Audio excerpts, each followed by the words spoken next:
à cette époque, à ce moment-là, beaucoup de jeunes mouraient dans la mer, tentant de rejoindre l'Europe. Et on avait dénoncé le mutisme des autorités. On avait dit que cette situation était très grave.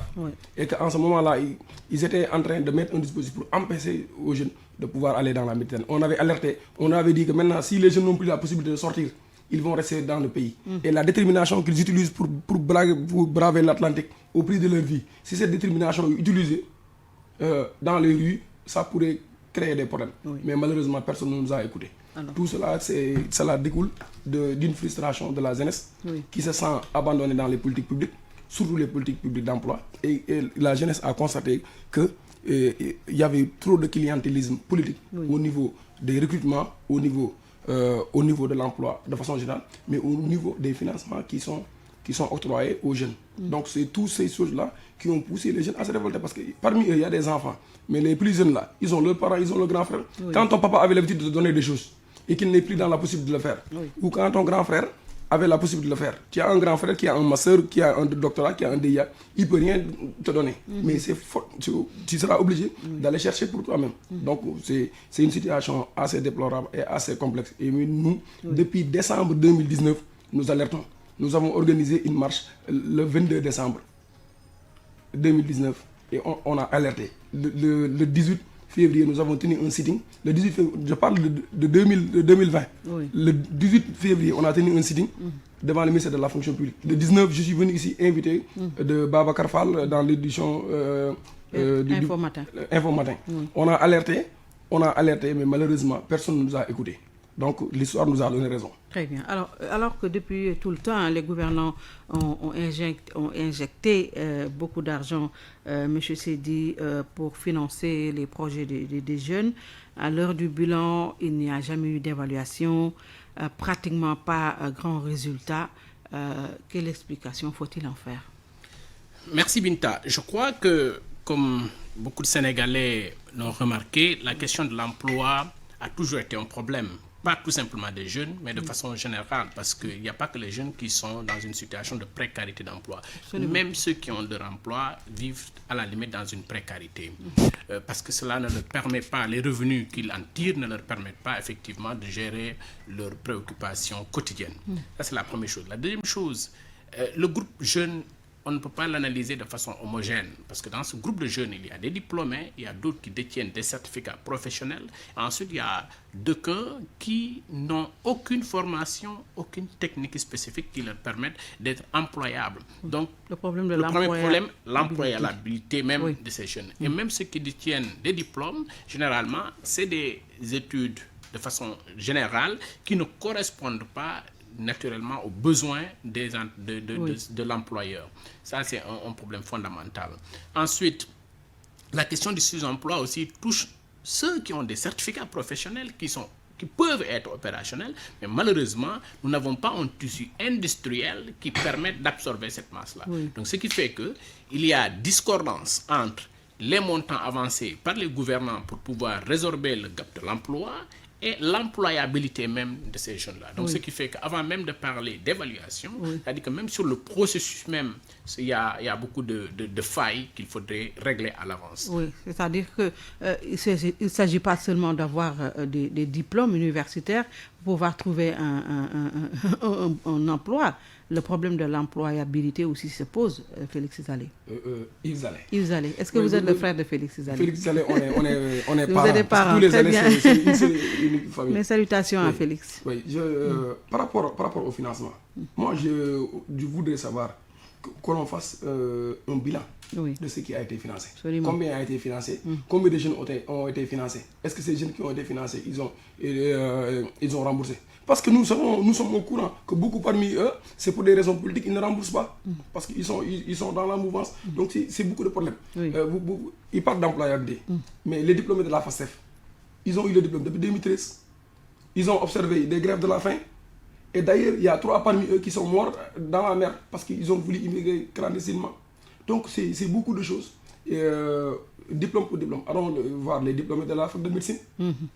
Combien de médecins sont là? Donc c'est un problème global. Les enseignants aussi. Et il y a pire. Et je profite de votre antenne pour interpeller directement le ministre de la Justice, M. Malick Sall, D'ailleurs, nous allons organiser une conférence de presse suivie d'une marche que nous allons organiser avec les diplômés de droit, que ce soit de l'université Cheikh Anta Diop, que ce soit des autres universités. Malick Sall, qu'est-ce qu'il a fait? Oui. Au moment où le président s'attendait à trouver une solution à la crise, il s'est permis de sortir un arrêté d'aptitude pour 11 huissiers qui n'ont pas réussi le concours. 11 huissiers. 11 huissiers. Ils n'ont pas fait le concours. Ils n'avaient pas réussi au concours précédent. Parce que parmi eux, il y a qui avaient échoué au concours organisé. Et le comble dans tout ça, il y a d'autres qui ont réussi au concours, qui ont terminé leur formation depuis le mois de janvier 2020. Et qui n'ont pas eu le certificat d'aptitude. On leur a interdit l'arrêté d'aptitude pour qu'ils puissent exercer. Et pire encore, il y a 22 notaires qui ont réussi au concours de 2013, qui ont terminé leur formation, ça fait plus de 4 ans. Ils sont là, ils n'ont pas de nomination. Et au même moment, le ministre se permet, avec la chambre des notaires, de faire la même chose avec les huissiers. Et pourtant, nous l'avons interpellé le 8, nous l'avons interpellé, lui, de même que le président de la République, le président de la chambre des notaires et le président de la chambre administrative de la Cour suprême, pour l'informer que nous, on était au courant que le ministre, en complicité avec le président de la chambre des notaires, il voulait intégrer illégalement des personnes qui avaient échoué au concours ou d'autres à qui il semblerait qu'il était promis l'accès à la profession de notaire. C'est pour cela qu'il n'avait même pas jugé nécessaire de faire le concours. Pensez-vous que c'est normal, aujourd'hui, que des gens réussissent à un concours organisé avec l'État du Sénégal et que ces gens-là, on le prive d'intégrer la profession? C'est pour cela que nous allons sortir... Est-ce que cela veut dire que dans votre regroupement, il y a des huissiers sans emploi? Mais évidemment, ils sont parmi nous, parce qu'ils n'ont pas d'emploi. Parce que nous, quand on parle d'emploi, on parle d'emploi selon les normes de l'OIT. L'emploi doit être permanent, l'emploi doit être décent. Parce qu'il ne sert à rien de créer un emploi où vous n'avez pas de couverture, vous n'avez absolument rien. Les emplois précaires, nous ne les considérons pas comme des emplois. On veut un emploi permanent, un emploi décent. Maintenant, concernant l'emploi, il y a quelque chose, une injustice assez grave que les jeunes rencontrent.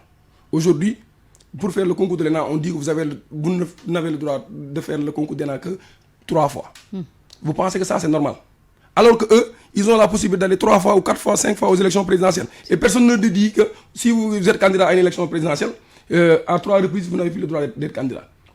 Sur quelle base ils se permettent de conditionner, de donner le nombre de cartouches à des Sénégalais qui ont réussi à le diplôme? Quand quelqu'un échoue 3 fois aussi, c'est parce qu'il ne peut pas. Mais combien... on peut pas non, doucement. Ou bien c'est pas ça. Les présidents et les autres, ils échouent 3, 4, 5 fois à des élections. Ça, c'est pas le critère. Non, le seul critère, c'est d'avoir le diplôme, d'avoir l'aptitude. C'est d'avoir l'aptitude. Aujourd'hui, vous organisez un concours pour recruter 50 personnes, il y a 10 000 candidats. Le dernier concours de la magistrat, il y avait plus de 1000 candidats. Ils ont recruté une 50aine. Vous pensez que ça, c'est normal? Ces jeunes-là, après, ils sont frustrés. Ils se disent que maintenant, nous avons atteint la limite d'âge. Nous ne pouvons plus faire les concours. Nous avons fini nos cartouches. Qu'est-ce qu'on va faire? On devient des mécontents. Ou bien on essaie de tenter l'Atlantique, où ça crée même une certaine violence que nous voyons au niveau des réseaux sociaux. Est-ce que vous n'êtes pas au courant des financements que l'État met en place quand même pour vous permettre de pouvoir mettre à, je sais pas, exercer votre projet?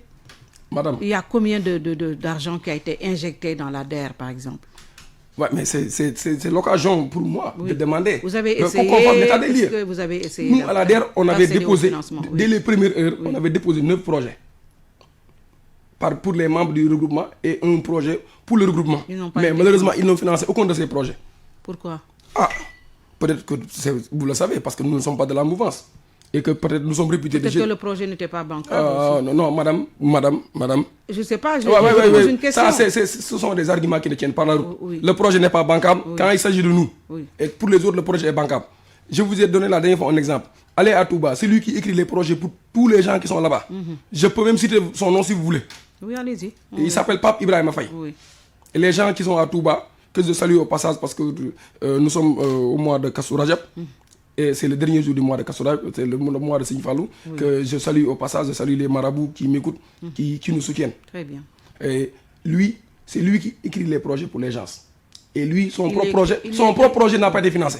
Et c'est lui qui écrit les projets pour les autres et les autres sont financés. Vous avez posé la question à savoir pourquoi les projets ne sont pas retenus. Il n'a pas été parrainé, il n'a pas de bras long parce que nous avons entendu un député dire... C'est un problème de parrainage. Un député même l'a dit.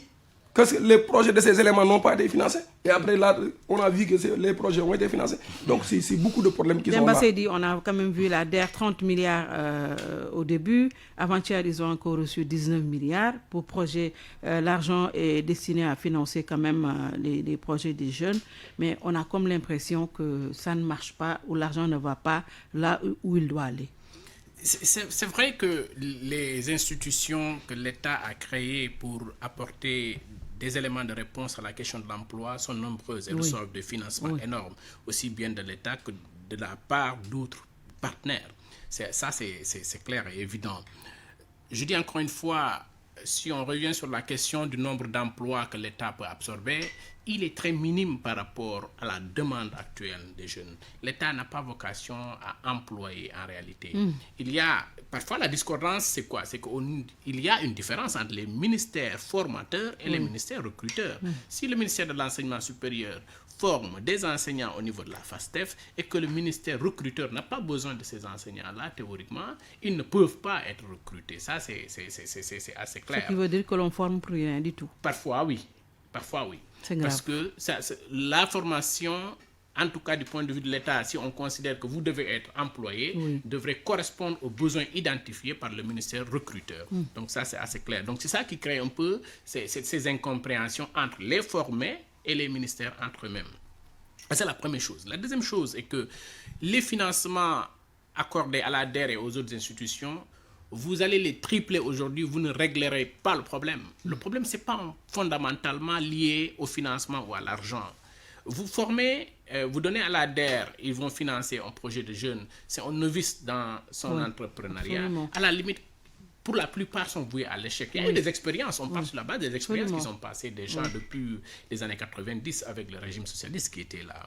Ensuite, le président Abdoulaye Wade avait créé d'autres institutions où il a injecté beaucoup d'argent parce qu'effectivement, il avait créé non seulement ces institutions, mais il les avait confiées à des jeunes. Donc cela, le problème ne se situe pas à ce niveau. Le problème se situe à un niveau fondamentalement de la production de richesse. Si vous êtes dans un pays où il n'y a pas de production de richesse, naturellement, il n'y a pas d'industrialisation parce qu'on risque d'exporter tous nos produits bruts. Donc ce qui fait qu'on ne crée pas une valeur ajoutée. Donc finalement, c'est quoi? C'est un manque à gagner en termes d'emploi, c'est un manque à gagner en termes même de valorisation de la chaîne qui pourrait être liée à ce secteur bien donné, que ce soit dans l'agriculture, que ce soit dans d'autres secteurs. Troisième élément fondamental, c'est que vous créez aujourd'hui un secteur qui aurait pu absorber une bonne partie des emplois, c'est les programmes liés à l'agriculture. Et malheureusement, un jeune qui est formé à Dakar, grandi à Dakar et a fait toutes ses études à Dakar, qui n'a aucune aptitude d'abord en ce secteur-là, même si vous le formez, il va aller opérer où? Ça constitue un problème fondamental. Moi, je voyais un peu plus la réforme sur la décentralisation qui pourrait prendre en charge ces préoccupations-là. Mais malheureusement, elle n'a été orientée que d'un point de vue purement à la limite politique. Il n'a pas répondu à des besoins économiques, et y compris la question de l'emploi. Donc je crois que c'est en ce sens qu'il y a une sorte de distanciation entre les programmes que l'État pilote pour créer de l'emploi, mais l'argent que vous mettez dans la DER, moi je suis convaincu que si vous preniez à peu près les mêmes montants que vous transfériez à des secteurs privés nationaux, je crois qu'il aurait pu absorber. Des solutions, absolument. Nous allons y revenir. Je pense que c'est une très bonne idée qui a été déjà développée ici par Serigne Mboup de CCBM. Je pense qu'on pourrait tendre vers cela et avoir des résultats. Oui, c'est ça, exactement. Vous ne pouvez pas, on peut pas remettre la même chose chaque année. Celui qui gère la DER et les autres institutions est nommé sur la base politique tout simplement. Ensuite, vous ne pouvez pas refuser à ces gens-là de répondre à des préoccupations purement politiques dans la gestion de leur institution. En tout cas, le président n'a pas des systèmes assez huilés qui permettent effectivement de gérer l'administration indépendamment de la politique. Le président avait promis 500 000 emplois, après les 500 000, 1 million. La fonction publique recrute également des chômeurs. Qu'est-ce qu'ils en disent? Oui, madame, vous n'avez pas vu de résultats par rapport à ça. Je vous ai dit, le 18 février, la fonction publique j'arrive. Le 18 février 2020, nous avons organisé un sitting au ministère de la fonction publique pour dénoncer le népotisme et le clientélisme politique. Parce que nous, on ne pouvait pas concevoir que dans les recrutements à la fonction publique, le seul critère qui vaille, et le premier critère, c'est de la politique. Bon? Je vais vous donner une chose que peut-être que vous savez, que je vais juste confirmer. Oui. Est-ce que savez-vous le premier secteur qui recrute, le plus grand recruteur au Sénégal, c'est qui? C'est de la politique. Ça, je ne le savais pas. Ouais, il faut faire de la politique et il faut être de la mouvance. Avec ça, vous avez 95% de chances de plus que quelqu'un d'autre qui a diplôme égal. À diplôme égal. Celui qui fait de la politique et qui est affilié évidemment au pouvoir, il a 95% de chances de plus que vous de trouver un emploi. Parce que nous l'avons constaté dans les recrutements au sein de la fonction publique. Nous avons demandé l'audit. Nous avons attaqué la ministre responsable parce qu'on a constaté que dans les recrutements, parce que nous, on le connaît et nous sommes très bien informés. On se contente de recruter la base, de préparer la base électorale. Et donc, alors que la fonction publique appartient à tous les Sénégalais, les infirmiers, les géographes, les diplômés des différentes facultés. Regardez, il y a combien de diplômés à la fac de sciences? Il y en a qui ont fait le master d'enseignement. Et au même moment, nous avons un déficit d'enseignants. Les diplômés de la FACEF, j'y reviens, parce que depuis 2000, ils ont eu le diplôme. Et ils ne sont pas insérés dans la fonction publique. Maintenant, vous allez, les handicapés diplômés. Mais il y a un quota qui leur est dédié. Le président l'a dit en conseil des ministres, mais jusqu'à présent, rien n'est fait. Regardez un handicapé qui se bat jusqu'à obtenir un master, mais qui a tous les problèmes du monde pour être recruté. Vous pensez que ça, c'est normal? Au même moment, on prend des gens qui, le seul mérite qu'ils ont, c'est d'être derrière un ministre ou d'être proche d'un ministre ou de partager la même localité qu'un ministre ou d'être les enfants ou de la famille des proches d'un ministre. Ça, c'est injuste. Et il faudrait que l'autorité suprême le sache. C'est pour cela que nous interpellons le président de la République concernant les recrutements à la fonction publique, concernant les professions libérales avec le ministre de la Justice qui s'attellent à des pratiques peu orthodoxes que nous allons dénoncer. D'abord, nous allons organiser une conférence de presse avec les diplômés des différentes universités publiques, les diplômés en droit, parce que c'est un métier de droit. Les professions libérales doivent être libérées. Les professions libérales ne doivent pas continuer à être bunkerisées. Les jeunes pharmaciens, ils ont tous les problèmes du monde pour avoir des pharmacies. Les infirmiers, chaque jour, là où je vous parle, je reçois des informations, les gens me parlent de leurs problèmes. Regardez les écoles de formation professionnelle. Il y en a combien d'écoles de formation professionnelle? Il faudrait renforcer les écoles de formation professionnelle. Il faudrait qu'il y ait beaucoup d'écoles de formation professionnelle pour que les gens puissent avoir une qualification. Donc tout le monde n'a pas besoin d'aller à l'université. Mais aussi, si vous n'avez pas d'alternative, vous êtes obligé de vouloir aller à l'université. Parce que vous ne pouvez pas avoir votre bac et de croiser les bras. Oui. Donc il faudrait que le ministre de l'enseignement supérieur, je l'interpelle. Et je l'ai entendu dire dans une radio de la place qu'il y aura une réorientation de l'enseignement supérieur. Parce qu'il faudrait qu'on aille vers l'enseignement professionnel. Mais je l'invite à ce que les stages soient introduits dans les curricula. Que l'étudiant à la fac de droit, par exemple, qui fait master administration publique, il doit au minimum de la licence au master 2 faire des stages évalués, comme ça se fait à la fac de médecine au niveau de l'administration publique. L'étudiant qui fait par exemple droit des affaires ou droit privé, s'il fait judiciaire, il doit au moins faire des stages au niveau des cours et tribunaux, au niveau au niveau des avocats et chez autres. Allier la théorie, il faut allier de ce qui se fait en France. Oui. C'est ce qui se fait en France. Oui. Le matin, on travaille, l'après-midi, on fait cours. De ce fait, les deux sont respectés. C'est pour cela que vous voyez que nous avons les meilleurs médecins au Sénégal. Je profite de l'occasion aussi. Ça pourrait faciliter l'entrepreneuriat. Oui, ça pourrait faciliter. Je profite de l'occasion pour féliciter nos médecins. Si je dis médecins, c'est toute la profession infirmière et autres. Nous avons pratiquement les meilleurs médecins en Afrique. Et nos médecins, ils font partie des meilleurs à l'étranger. Oui. Pourquoi? Parce que la formation est bonne. On allie la formation entre études et pratiques. Oui. Tous les médecins, le matin, ils sont dans les hôpitaux. Les après-midi, ils sont à l'université. Donc, cette pratique doit être étendue. Oui. Pardonnez-moi. Oui. Cette pratique doit être étendue à tous ces différents corps. Oui. C'est pour cela que chaque fois que nous avons la possibilité de le dire, nous le disons. Mais les gens ne comprennent pas. Vous savez que l'économie, c'est un tout. C'est un melting pot. Aujourd'hui, si Yves crée un cabinet, par exemple, d'avocats, il aura besoin d'un comptable. Le comptable, il ne vient pas de la fac de droit, il vient de la FASEC. Oui. Il aura besoin d'un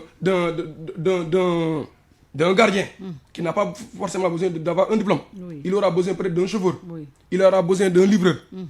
Et je profite de l'occasion aussi pour saluer les livreurs du Sénégal, surtout à Dakar. Il y a beaucoup de jeunes qui sont diplômés. Oui. Nous, le coordonnateur de la section Sédiou, il a son tchak-tchak. Mais il a un master en histoire et un master à l'ISEC. Donc c'est beaucoup de choses complexes. Nous avons vu, parmi nous, il y a un jeune il y ait un très bon mathématicien qui a eu d'excellentes notes de la première année au master. Vous savez qu'est-ce qu'il fait? Il a un multiservice. Et je profite de l'occasion pour le saluer parce qu'il... Mais vous avez quand même dit quelque chose qui est un peu grave, quand tous les postes quand même qui sont à pourvoir vont directement au clientélisme politique, c'est quand même grave. Est-ce que vous l'avez constaté? Je ne peux pas le confirmer parce que autant il peut l'avancer avec des preuves, autant aussi quelqu'un peut lui opposer d'autres preuves que des jeunes ont été recrutés, ils n'ont rien à voir avec la politique. Donc oui, je peux lui concéder cet aspect, cet élément, mais toujours rappeler encore une fois que si on veut régler la question de l'emploi, moi je mets un seul pourcent, 1% sur le quota que l'État pourrait absorber encore une fois.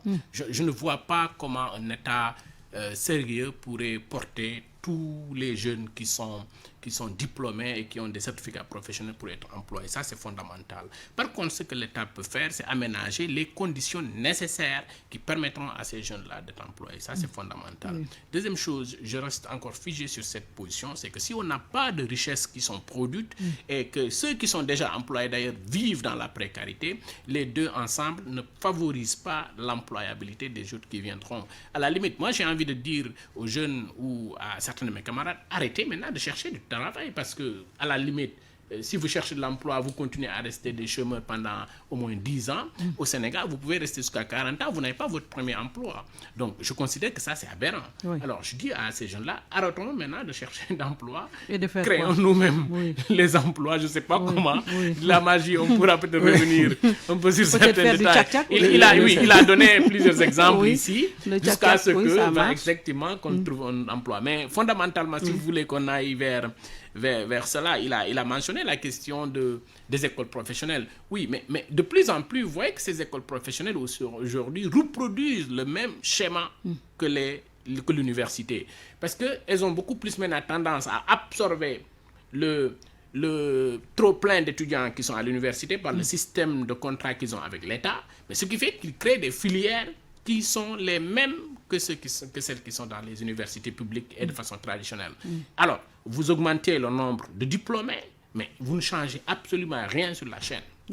Parce qu'ils n'ont pas une aptitude professionnelle même s'ils sortent d'une école professionnelle, les métiers qu'on y apprend ne favorisent pas leur employabilité. Ça, c'est fondamental. Et c'est ça qui constitue un gap. Parce que le peu de privés qui existent aussi, ils ont des difficultés à pouvoir identifier les bons profils. Ça, c'est connu. Parce que la formation qui est dispensée ne correspond pas, encore une fois, à leurs besoins. Absolument. Si vous êtes comptable, vous êtes diplômé de comptabilité à l'université avec un bac+5, surtout que dans tout ce curriculum-là, il n'y a qu'une ou deux matières qui ne touchent qu'à la comptabilité. C'est toujours de façon générique qu'on met beaucoup d'autres modules qui n'ont rien à voir avec ce que vous allez faire si vous devez être formé en comptabilité. C'est la même chose pour la faculté de droit que je connais très bien et les autres facultés. Si quelqu'un sort avec un master en, par exemple, administration publique, vous verrez que dans son curriculum, il n'y a qu'une ou deux matières tout simplement qui touchent à la question de l'administration publique avec un volume horaire très limité, c'est 20 heures ou 30 heures maximum. Ça ne favorise pas à cet étudiant-là les aptitudes nécessaires pour pouvoir exercer dans ce domaine-là. Ensuite, il y a d'autres manquements parce que nous apprenons dans une langue étrangère. Vous pourrez rencontrer des étudiants qui sortent avec le master si vous voulez leur confier certaines responsabilités. C'est-à-dire que d'abord, vous réglez un autre problème qui est initial. C'est le problème d'abord de la langue de travail qui constitue un grand problème pour beaucoup, en tout cas, de diplômés avant qu'ils ne soient opérationnels, même sur le secteur pour lequel vous les recrutez. Donc, tout ça ne favorise pas, encore une fois, l'employabilité des jeunes.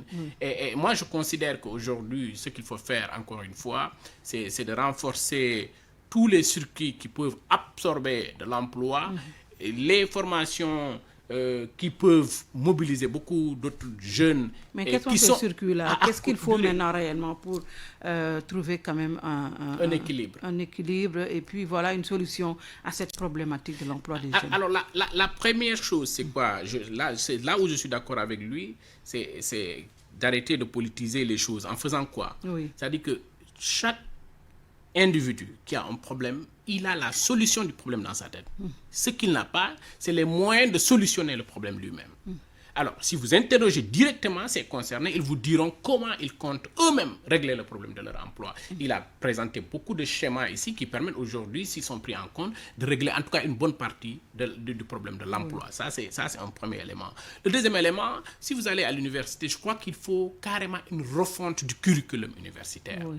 Ceux qui souhaitent faire une carrière universitaire, qu'on leur aménage les moyens de faire une carrière universitaire. Ils veulent devenir de grands universitaires, 3e cycle, faire des diplômes de doctorat et post-doctorat pour leur permettre d'être des enseignants de l'université ou des chercheurs. Là, on les aménage sur cette voie-là, ils vont aller à l'université.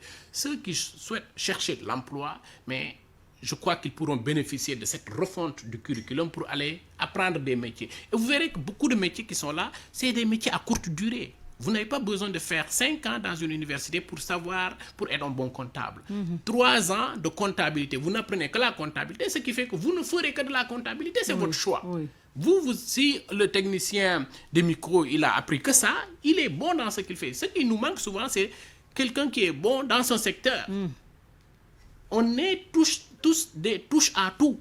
Ça constitue un réel problème pour nous. Il faut se spécialiser. C'est spécialisé, mais de façon très pointue, encore une fois. De façon très pointue. Si vous prenez un technicien de son sénégalais, vous l'opposez à un technicien de son qui vient d'Angleterre ou de la France, vous verrez qu'il y a un grand gap. Absolument. Parce que nous, on nous apprend tout. Vous êtes technicien de son, on vous apprend comment filmer. Ça n'a rien à voir. Ça, c'est fondamental. L'autre chose qui est nécessaire toujours dans le curriculum universitaire, c'est que ces universités ou ces centres de formation qui sont en train de copier, je l'ai dit tout à l'heure, le même curriculum que l'université, je crois qu'il faut quand même, eux aussi ou elles aussi, qu'elles se limitent à un champ bien déterminé et qu'elle continue dans ça. Si vous voulez faire du BTP, faites du BTP et arrêtez dans le BTP de faire des matières, des formations de droit où vous n'avez même pas, vous-même, vous ne pouvez pas apprécier la qualité des enseignements qui sont en train d'être fournis dans cet établissement-là.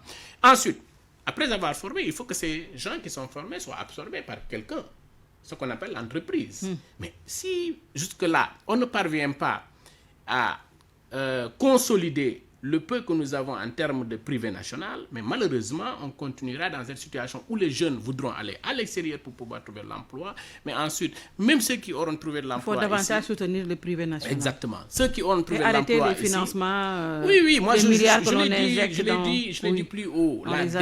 La DER n'a ni les capacités, ni la vocation à pouvoir créer des emplois. Elle ne peut pas créer des emplois. Elle ne fait que de la distribution de l'argent. Et ça ne favorise pas. Tout le monde ne peut pas être entrepreneur. Et vous aurez donné à 1000 jeunes de l'argent pour qu'ils entreprennent. Ce n'est pas les montants qui importent. Ils ne pourront pas avancer parce qu'ils ne s'y connaissent pas. Par contre, il y a ce que moi j'ai appelé toujours des champions dans le secteur privé qu'il faut encore renforcer. Vous aurez décentralisé leurs activités au niveau des régions. Ils pourront absorber dans chaque région. Binta, nous avons 43 départements au Sénégal. 45 départements, autant pour moi. Dans ces 45 départements, vous donnez à chaque département 1 milliard. Vous réglez le problème de l'emploi au Sénégal. Absolument. Moi, j'ai développé un schéma qui me permet, avec 1 milliard, de recruter 1000 jeunes par département. Si vous avez 45 départements multipliés, vous réglez en 6 mois, vous réglez le problème de 45 000 jeunes. Si vous absorbez 45 000 jeunes, mais vous aurez réglé au moins 50%. Mais à qui l'État devrait remettre ce milliard? Mais je dis aujourd'hui, j'aurais bien compris que cette agence qu'on appelle DER, si c'est elle qui va continuer à gérer, parce que l'État aussi, c'est à lui de décider qui va gérer son argent. Il peut ne pas être d'accord de donner cet argent. En tout cas, la DER n'a pas fait de résultat. Oui, vraiment, en tout cas, moi, je n'ai pas vu de façon matérielle. Même, personne ne l'a vu. Oui, on n'a pas vu de façon matérielle. Ceux qui auront réussi à travers la DER diront le contraire. Mais je n'ai pas vu de résultat, en tout cas matériel, de quelqu'un qui témoigne clairement, voici, du point A au point B. 49 milliards quand même auraient dû faire quelque chose. Je dis que si vous donnez en privé dans chaque département, absolument, avec un cahier de charge très clair, imposer un quota suivi, de exactement. Vous n'imposez même pas, vous définissez clairement à l'avance sur une modélisation financière claire. Vous le dites, je veux 1000 employés. Absolument. En tout cas, le schéma que moi, qui ne suis pas expert en ce sens, à développer, je sais que les experts pourront faire mieux que ça et pourront avoir clairement des résultats. Vous pensez que c'est une bonne solution, Zalé? Oui, c'est une bonne solution. Mais il y a plusieurs bonnes solutions. À l'instant où nous sommes, il faut plusieurs bonnes solutions. Je l'avais dit dans les plateaux et je vais le redire. j'avais dit que par rapport au financement, il y a, comment on appelle dans les champions. Oui. Les champions devaient être accompagnés. C'est-à-dire les entrepreneurs, les entreprises privées des Sénégalais. Oui. Par exemple, on vous dit, par exemple, Binta, dans votre entreprise, l'État du Sénégal vous donne 2 milliards. Mais à condition que vous allez recruter tel nombre de jeunes. Ah bah oui, pourquoi pas. Ensuite, vous allez prendre en stage tel nombre de jeunes. Oui. Et que l'État suive cela. C'est pourquoi nous, on avait salué la convention État-employeur. Oui. Mais malheureusement, au Sénégal, on dit des choses, on crée des choses, mais ce n'est pas effectif. Concernant les financements, est-ce qu'on a fait l'évaluation de ces financements pour voir vraiment est-ce que l'argent destiné aux jeunes a été donné aux jeunes ou pas? Maintenant, si on revient encore, on remet des milliards et qu'on refait la même chose, on va revenir ici l'année prochaine encore pour dire ce qu'on avait dit. Oui. Et concernant l'entrepreneuriat, un notaire, c'est un entrepreneur. Un UG, c'est un entrepreneur. Un pharmacien, c'est un entrepreneur. Un jeune qui a son multiservice, c'est un entrepreneur. Oui. Donc, qui veut dire que si on ne donne pas la possibilité à ces gens-là, je vous l'ai dit tantôt, 22 personnes ont réussi au concours de notariat depuis 2013. Ils ont terminé leur formation. Les lobbies verrouillent l'accès à ces professions, alors que l'État du Sénégal ne paye aucun franc à un notaire. Oui. L'État du Sénégal ne paye aucun franc à un pharmacien. L'État du Sénégal ne paye aucun franc à un avocat. Mais pourquoi ces lobbies-là, ils se substituent à l'État Oui. pour verrouiller ces professions et l'empêcher aux jeunes Sénégalais? Un seul notaire au Sénégal, il emploie directement 5 personnes. Et il peut employer une vingtaine de personnes indirectement. Vous êtes notaire? Oui, parce que je suis informé. Vous êtes notaire? Non, je ne suis pas notaire. Vous êtes juriste? Je suis juriste. En quoi? Je suis juriste en droit international. Très bien. J'ai fait un Vous master. avez votre cabinet?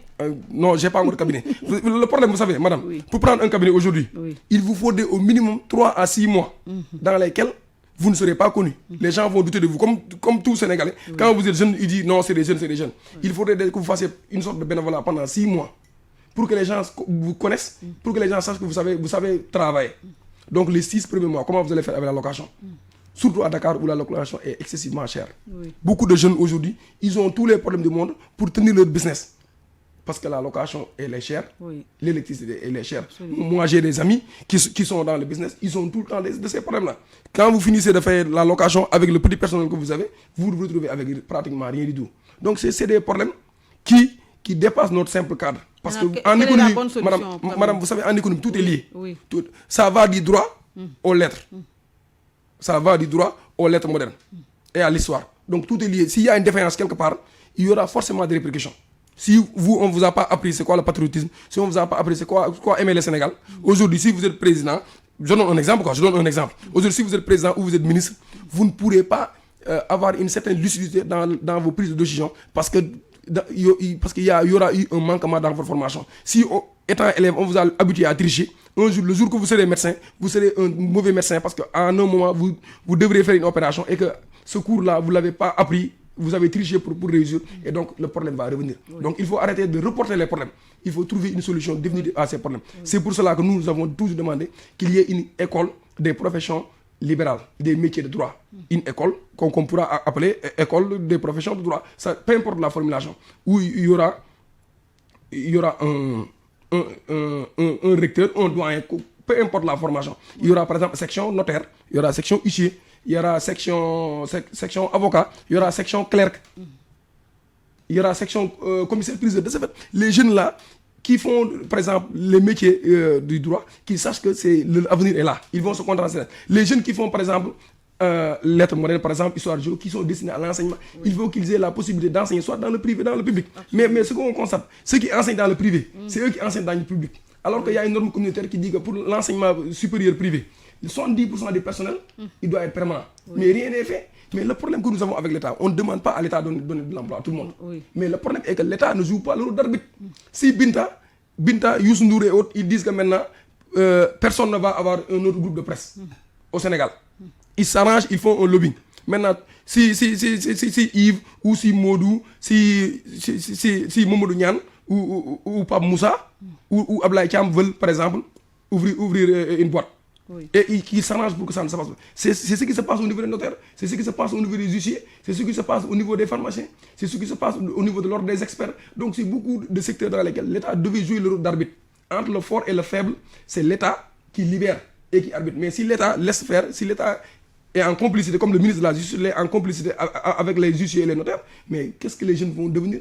Ils seront révoltés, ils seront mécontents, ils seront obligés d'aller dans la rue. Parce que si vous n'avez pas la possibilité d'exprimer vos inquiétudes ou vos préoccupations dans un cadre formel, dans un cadre régulier et normal, c'est normal que vous soyez tenté de l'exprimer dans la rue. Et c'est pour ça, ça fait plus de 1 an que nous avertons. Depuis 2018, quand les jeunes mouraient au niveau du désert pour aller en Libye, c'est dans ce contexte-là que la DER a été créée. Et après, on a créé la DER et après on a vu. Le résultat, c'est quoi? C'est un échec total. C'est un échec total. Parce que beaucoup de milliards sont rentrés. Personne ne peut dire les milliards qui les a reçus. Et après, ils nous disent que non, les données personnelles, on ne peut pas les publier. Pourquoi on ne peut pas les publier? Pourquoi on ne peut pas publier? Pour qu'on sache tel et tel ont réussi. On va appeler, on dit Modou Ndiaye, vous avez reçu un financement de la DER. Il dit oui ou non. Mais si, parce qu'on ne peut pas. Bah oui, il faut évaluer parce que c'est l'argent public. Ouais, on ne peut pas continuer à jeter de l'argent public à travers les fenêtres.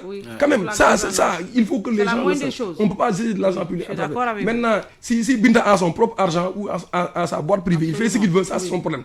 Mais notre argent, c'est l'argent de tous les Sénégalais. Nous tous, nous payons les impôts. Il faudrait qu'on sache où est passé cet argent. Parce que sinon, ça sera un éternel recommencement. Oui, c'est la raison pour laquelle... On n'a pas entendu parler du secteur informel aussi. Il faut quand même organiser ce secteur. Tout à fait. Un secteur comme pourvoyeur d'emploi. Oui, bien sûr. Ils ont besoin de beaucoup plus de considération. Moi, je refuse de les appeler secteur informel, même si le terme officiel m'a reconnu, c'est ça. Moi, je les appelle des entrepreneurs individuels. Oui. Parce que l'État du Sénégal reconnaît ce qu'on appelle l'entreprise individuelle, même s'ils ne sont pas tous inscrits sur ce registre juridique. Alors, ce sont des acteurs pour qui il faut aménager, et je crois qu'il y a carrément le dispositif juridique qui existe. Les coopératives devraient servir à cela. Vous voyez, les agriculteurs, ils manquent d'encadrement. Je ne parle même pas de ceux qui font du marchand ambulant. Ils manquent d'encadrement pour la plupart, en tout cas. Et les quelques... De formation aussi. Et de formation. Les quelques-uns qui ont réussi dans ce secteur, et il y a tellement de champions dans ce secteur-là, y compris des dames. Une d'elles très célèbre, Korka, ensuite il y a une autre à Kédougou, Madame Ndiaye, je crois elle s'appelle. Donc ce sont des dames qui ont réussi dans ce secteur-là parce qu'elles ont bénéficié d'un encadrement très rapproché. Mais ils sont ou elles sont combien dans ce pays-là qui ont pu bénéficier de cela? Moi je crois que si on allait dans le sens de créer des coopératives pour pouvoir au moins encadrer ce qu'on appelle secteur informel, je crois que ça aurait pu régler une partie du problème. Mais fondamentalement, si on injecte beaucoup d'argent dans le secteur et qu'on n'arrête pas ce que j'appelle moi le saignement des finances publiques, c'est de l'argent qui entre dans une institution donnée et qu'une bonne partie est ressortie sans être employée, utilisée directement pour c'est-à-dire le détournement des biens publics. Je crois que ça c'est fondamentalement la base même, parce que si vous évaluez l'ensemble de tous les montants en tout cas annoncés, s'ils ont été effectifs depuis l'arrivée du président Macky Sall jusqu'à nos jours,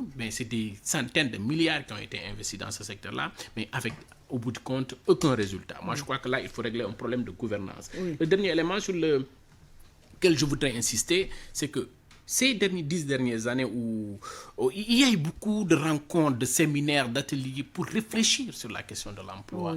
Il y a eu des propositions qui sont sorties. Il y a eu des plateaux télé, radio et n'importe quelle proposition. Mais jusqu'où nos gouvernants prennent en considération toutes ces sorties-là. Parce que pour la plupart de ces activités, le gouvernement vient participer, les ministres viennent participer, même si c'est à l'ouverture. Mais jamais ils ont contacté les gens pour dire partagez-nous le rapport avec les solutions que vous avez proposées. Est-ce qu'on peut les expérimenter quelque part? Moi, je crois qu'il faut aller dans ce sens par une voie expérimentale, choisir des régions ou des localités pilotes pour lesquelles on peut implémenter certaines propositions qui sont sorties de ce que nous disons ici, de ce que les autres ont déjà dit. Vous verrez qu'il y a des chercheurs qui ont carrément développé des thèses. Des thèses entières. Absolument. Sur cette question. La matière, elle est là, les profils sont là, mais on ne parle jamais avec les bonnes personnes. Bien sûr. C'est ça le problème. Il faut quand même qu'on se parle franchement, qu'on trouve des solutions, pas seulement conjoncturelles, mais structurelles à cette problématique de l'emploi. Il faut arrêter de faire de la politique politicienne et vraiment donner de l'emploi ou créer les conditions pour que les jeunes puissent avoir leur dignité quand même dans ce pays. Binta, vous avez parfaitement raison, parce que c'est un problème de dignité. Les gens doivent savoir que l'emploi, le travail, c'est une question de dignité humaine. Absolument. Maintenant, quand vous n'avez pas d'emploi, et pire, vous n'avez pas d'espoir. Je l'avais dit, il y a 4 mois de cela, un jeune sans espoir est un jeune très dangereux. Oui. Mais malheureusement, comme vous dites, on ne nous écoute pas, on ne nous associe pas. C'est nous qui fréquentons les jeunes, c'est nous qui connaissons les problèmes. Je vous dis, je suis interpellé par tous les jeunes sans distinction aucune. Même les marchands ambulants, même les vendeurs de café Touba, ils nous interpellent parce qu'ils n'ont pas la possibilité d'avoir la chance que nous avons d'être dans les plateaux. Mais ces jeunes-là, ils doivent être accompagnés. Les apprentis chauffeurs, on doit les accompagner parce que c'est des Sénégalais. Mais pourquoi laisser en rade cette classe? Et on parle du secteur informel. Mais le secteur informel, c'est le poumon de notre économie. Oui. Donc c'est un secteur qui mérite considération et accompagnement. Parce que, je l'ai dit et je le répète, tout est lié. Si l'informel marche très bien, le formel va marcher. Absolument. Parce que ceux qui sont dans le formel, ils travaillent avec ceux qui sont dans l'informel. Ceux qui ont des grandes boutiques, ils ont des marchands ambulants qui revendent pour eux. Et ce sont ces marchands ambulants-là et les rabatteurs qui amènent les clients. Donc tout est lié. Il faudrait assainir tout cela pour permettre à le plein emploi. Parce que dans un État organisé, le premier pourvoyeur d'emploi, c'est le secteur privé. Maintenant, si on s'arrange, on remet tout à l'État pour pouvoir tenir les leviers et de ce fait pouvoir faire la sélection entre celui qui doit entrer et celui qui ne doit pas entrer, ça pose problème. Oui, mais on a quand même vu, Félix, vous êtes jeune, pas Félix, Yves. Il faut quand même faire un appel quand même à l'endroit des jeunes. Les casses qu'on a constatées quand il y a eu des manifestations, on ne peut pas demander de l'emploi et priver d'autres personnes pendant ce temps de leur emploi, parce qu'il y a beaucoup je ne sais pas, Auchan, je ne voulais pas parler d'Auchan, mais de grandes surfaces, des stations essence qui ont été quand même complètement détériorées, ce qui veut dire que beaucoup de gens seront privés de leur emploi. Il ne faut quand même pas se fâcher et vouloir mettre à sac déjà les investissements. Oui, je vous l'ai dit tout à l'heure. Oui, on appelle. Un jeune qui a en possession de ses forces et de son énergie, désespéré, il est très dangereux. Oui. La conséquence là, Ça n'explique pas les casses. on avait alerté sur les causes. Oui. Maintenant, au Sénégal, on laisse les causes, on va vers les conséquences. C'est comme ça que l'on fait. Nous, quand il y avait le frère Barça au Barça, on avait demandé au président de la République de se prononcer sur la situation. Oui. Silence total. Absolument. Aucune autorité ne s'est prononcée. Ah bah Je l'ai oui. fustigé dans tous les plateaux, oui. mais personne ne m'a écouté. Oui. Parce qu'il dit que ce sont des sans-emploi, ils ne sont pas contents, ils ne sont pas contents. Mais on nous amène des BRT, des terres, alors qu'on n'a pas ces infrastructures. Avant de penser, Oui.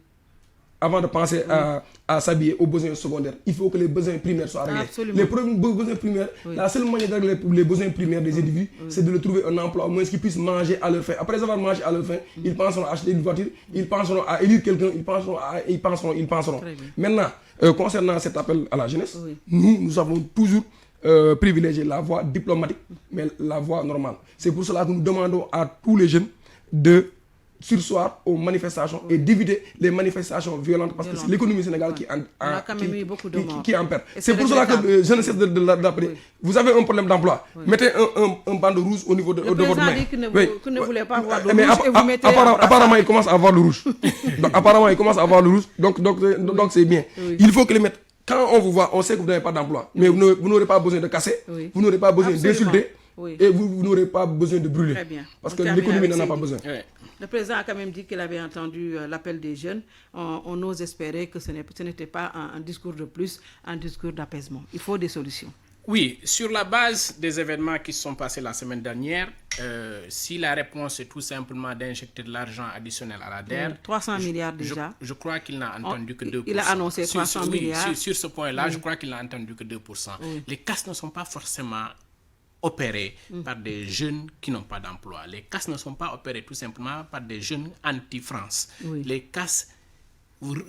Essayez de revoir les images. Ceux qui ont cassé, ils sont partis prendre de la nourriture de ces surfaces-là. Donc, ce n'est pas là-bas le problème. Il faut l'analyser de façon plus holistique. Oui, la pauvreté. La pauvreté, l'emploi, absolument. Mais ensuite, certaines injustices que les jeunes subissent d'une forme ou d'une autre. Allez voir dans les régions, ce n'est pas les surfaces qu'on a cassées, c'est les postes de gendarmerie qu'ils ont cassés. Pourquoi? Parce qu'ils subissent parfois des brimades de la part de certains agents véreux dans ces localités-là. Donc, il y a un cocktail de motivation et de frustration qui ont poussé à ces casses-là. Et pour terminer, moi je crois que le président de la République devrait encore une fois, de façon très froide, analyser cette question-là. Il a dit, les jeunes tant qu'ils n'ont pas d'emploi, ce n'est pas que tous les jeunes tout simplement, quand un individu, on lui ôte sa dignité, je crois qu'il devient carrément un animal. Et pour un animal, vous n'allez pas lui dire d'arrêter de casser, d'arrêter de brûler. Il continuera à brûler, parce qu'il est devant une impasse. Pour lui, il faut casser cette impasse-là pour passer. Oui. Oui, c'est ça, c'est ce que je disais. Ventre qui a faim n'a point de raison. Oui. Mais n'empêche, nous continuons à lancer un appel au président de la République qui prenne ses responsabilités par rapport à certaines autorités qui, au lieu de l'aider à trouver des solutions, ils ne font que créer des problèmes. Oui. Et il faudrait que le président identifie ces gens-là et qu'il prenne ses responsabilités par rapport à eux. Parce que tous ces problèmes-là, c'est eux qui sont à l'origine. C'est parce que c'est des informations tronquées qu'on envoie au président. Donc il faudrait que lui, qu'il prenne les choses en main pour pouvoir discuter avec les acteurs concernés, mais pour qu'ils puissent avoir la bonne information. Parce que ces autorités-là, ils ont des intérêts qu'ils préservent. C'est pour cela qu'ils tronquent ces informations. Et je suis sûr que le président n'est pas au courant que le ministre de la Justice a pris un arrêté pour recruter 11 huissiers. Parce que c'est injuste. Parce que vous savez, il y a des gens qui ont réussi un concours. Oui. On leur interdit d'entrer. Au même moment, vous prenez des gens qui ont réussi un concours et vous voulez les parachuter. C'est la même chose aussi qui se passe avec les notaires. Donc il faudrait déjà qu'ils annoncent des recrutements en masse, mais aussi qu'ils ouvrent les concours pour que les gens puissent avoir... Les gens qui se mettaient à casser, ils vont se préparer à leur concours. Et les autres, ils sauront que s'ils ouvrent une entreprise, moi je pourrais être chauffeur là-bas, je pourrais être gardien, je pourrais. Très bien. Je vous remercie. Vous avez demandé au président d'avoir une lecture lucide de ce qui s'est passé et j'ose espérer qu'il aura une lecture lucide parce qu'il a parlé à sa jeunesse, qui lui a envoyé un message fort et on ose espérer également qu'il va comprendre et qu'il va prendre des mesures et mettre les femmes et les hommes qu'il faut à la place qu'il faut parce que la politique politicienne, on a vu le résultat sur le terrain. Merci à nos invités Yves Zalé, coordonnateur du regroupement des diplômés sans emploi et Demba Seydi, coordonnateur régional, publié Ce que vous payez pour l'Afrique de l'Ouest. Et la très mauvaise nouvelle de ce dimanche, c'est le décès de Thione Ballago Seck, une grosse perte pour le Sénégal et pour le monde de la culture en général. Bon dimanche et à dimanche prochain s'il plaît à Dieu.